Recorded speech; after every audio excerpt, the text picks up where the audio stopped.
پڑھتا ہے لیکن اس کے پڑھنے کا انداز یہ ہے. پھر یہ نماز آپ کو کیا دے گی؟ اس نماز سے آپ کو کیا ملے گا؟ اس نماز سے ایمان کی کوئی تازگی نہیں ملے گی. اس نماز سے روح ایمان نہیں تڑپے گی.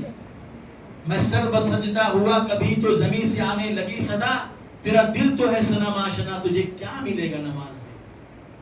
سجدے میں ہے اور دل کہیں اور ہے، روح کہیں اور پرواز کر رہی ہے، اس نماز میں کیا ملے گا؟ تو کہا لا تؤخرھا، تاخیر مت کرو، دیری مت کرو، لیٹ مت کرو. کہتے عمر رضی اللہ تعالیٰ عنہ کے اوپر حملہ ہوا، آپ نماز پڑھا رہے تھے، آپ کے اوپر حملہ ہوا، زہر میں گجا ہوا خنجر تھا، اس نے آپ پر کئی وار کیے، آپ گر گئے. صحابہ کو ذرا دیر بعد سمجھ میں آیا، بہرحال پکڑ کے اس کو وہیں پر ختم کر دیا. اب حضرت عمر رضی اللہ تعالیٰ عنہ کو جب ہوش آیا، جب آپ کے حواس بحال ہوئے، بیہوش ہو گئے تھے آپ، تو آپ نے سب سے پہلا یہ سوال کیا تھا، کیا میں نے نماز پڑھ لی تھی؟ نماز مکمل کر لی تھی؟ کہا امیر المومنین نہیں، آپ کی نماز رہ گئی تھی، آپ کی نماز نہیں ہو پائی تھی پوری. پھر حضرت عمر رضی اللہ عنہ نے کہا کہ لاؤ مجھے وضو کراؤ، میں ایسے اللہ کی بارگاہ میں حاضر نہیں ہونا چاہتا کہ میرے سر پر کوئی نماز باقی ہو. تصور کیجئے میرے بھائیوں، آج ساری سہولتیں ہمیں میسر ہیں نماز پڑھنے کے لیے.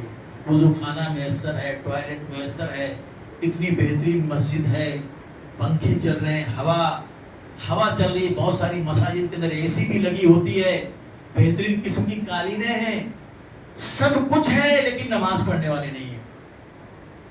اور وہ لوگ جب مسجد نبوی میں سجدہ کرتے تھے تو ان کے پیشانی پر کیچڑ لگ جاتی تھی، ان کے پیشانی پر کیچڑ لگ جاتی تھی، زمین تپتی تھی. وہ اپنا کپڑا سجدے کی جگہ پہ رکھ لیتے تھے کہ پیشانی جل نہ جائے. ایسی غربت تھی، ایسی مسکنت تھی. لیکن اللہ کی قسم ان کی مسجد بہت اچھی نہیں تھی، بہت شاندار نہیں تھی. ان کی مسجد میں قالین نہیں تھی، ان کے مسجد کے اندر چمک دمک نہیں تھی، ان کے مسجد کے اندر رونق نہیں تھی، روشنیاں نہیں تھیں، ان کی مسجد کے اندر بہت ساری سہولیات نہیں تھی. لیکن اس مسجد کے اندر جو نماز ہوتی تھی، جو سجدہ ہوتا تھا، اس سجدے اور اس نماز کی کوئی نظیر نہیں ہے میرے بھائیوں. اس سجدے میں جو دعا ہوتی تھی، قبولیت اس کے لیے لپک پڑتی تھی، کیونکہ وہ عبادت کرتے تھے، وہ عبادت کرتے تھے. دنیا جہان کے مسائل ان کے سر پر تھے، چاروں طرف سے دشمن بھوکے بھیڑیوں کی طرح ان کے فراق میں ہوتا تھا، لیکن اس کے باوجود بھی ان کی نمازوں میں خشوع ہوتا تھا، خضوع ہوتا تھا.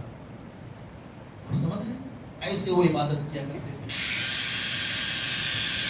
ایسے وہ اللہ کی بندگی کیا کرتے تھے. تو نماز پڑھیں اور نماز کے اندر تاخیر کے اندر سستی نہ کریں. نماز کے اندر سستی کرنا بھی گناہ ہے. کوئی تاخیر ہو گئی وہ تو قابل معافی ہے، دیدہ و دانستہ تاخیر کرنا، لیٹ کرنا، آخری سب میں پہنچوں تاکہ جھٹ سے پڑھ کے نکل آؤں، یہ سوچ رکھنا، ذرا سا مسجد میں رکنے کا دل نہ کہے. ایسا اگر ہمارا مزاج ہے تو اپنے مزاج کو ہمیں بدلنا چاہیے. نماز کے اندر تاخیر سے بچو، سستی سے بچو، ٹال مٹول سے بچو. اذان ہو، نماز کا وقت ہو جائے، دوڑ پڑو نماز کے لیے. پہلے نماز پڑھو، پہلے اس عبادت کو ادا کرو جس کے لیے ہم دنیا میں آئے ہیں. ہم دنیا میں اس لیے نہیں آئے ہیں کہ ہم مال جمع کریں اور دنیاوی ترقی کے ڈھیر لگا دیں، اس لیے دنیا میں نہیں آئے، اس کے لیے آئے ہیں. باقی یہ سب ثانوی چیزیں ہیں، وہ سب چیز کریں، اللہ آپ کو پوری آزادی دیتا ہے. لیکن اللہ کی نماز کو، اللہ کی عبادت کو چھوڑ کر کے، فرائض کو چھوڑ کر کے، واجبات کو چھوڑ کر کے اور بس دنیا کی ترقی میں لگ جائیں تو پھر وہ دنیا کی ترقی ہمارے کام آنے والی نہیں ہے. تو ایک چیز، لا تؤخرھا، تاخیر نہ کرو. نماز میں کہا دوسری چیز یہ ہے والجنازۃ اذا حضرت، آدمی جب مر جائے تو اس کے تکفین اور تدفین میں تاخیر نہیں کرنی چاہیے. آدمی مر گیا،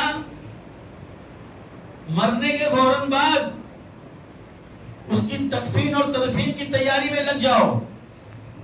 اب اس کا سب کچھ ختم ہے دنیا سے، اب اس کو کوئی بزنس نہیں کرنا ہے، کوئی تجارت نہیں کرنا ہے، کوئی جا کر کے اپنا آدھار کارڈ نہیں، کچھ نہیں، سب ختم ہو گیا.